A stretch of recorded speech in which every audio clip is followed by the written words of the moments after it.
Well, he is not taking questions. At first, we thought he would. James Comey, director of the FBI. So the clincher, I guess, of all of this, no reasonable prosecutor would bring a criminal case against Hillary Clinton for her handling of emails. It was not particularly, it was certainly very critical of the way Hillary Clinton handled her emails with carelessness, with negligence, but certainly not rising to the level, he says, Mr. Comey, of criminal charges. But some remarkably amazing statements made in there. At one point, I thought that we were heading towards criminal prosecution. His demeanor and the way he laid out the case.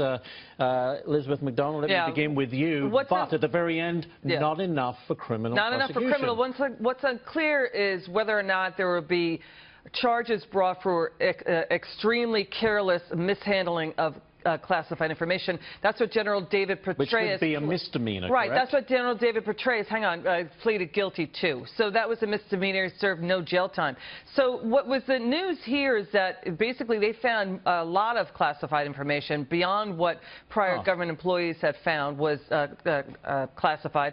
Very blunt language, any reasonable person in Hillary Clinton's position should have known better.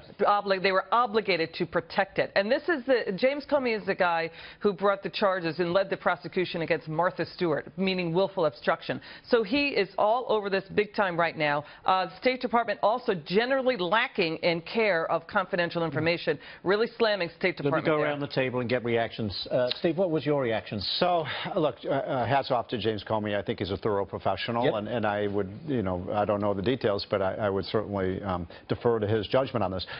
The whole issue with this case was either that she was grossly incompetent or she engaged in criminal activity. And it sounds like what the FBI says, there's no criminal activity. She's grossly incompetent. There's just incompetence. And this is a big problem for her politically because her whole case against Donald Trump is he's not temperamentally fit to be president and so on. How could she possibly be fit to be president when, in fact, the FBI said that many of these, they said hostile actors were able to get access to her account when she was overseas. Let me give you detail on that because I've interviewed Justice Department officials about that very point. Also, what we found, separate from that, multiple email servers that were not supported by any security staffers. So that's what's at issue, too. When the first 3 months of her tenure as Secretary of State, there was research done, found that her home server was unsecure, meaning at that time, Hillary Clinton in 2009 was traveling to China, Indonesia, South Korea, meaning North Korea could come in, Japan, Egypt, Palestine, and Israel and Turkey. And that's when her home brew system was unsecure. Remarkable stuff.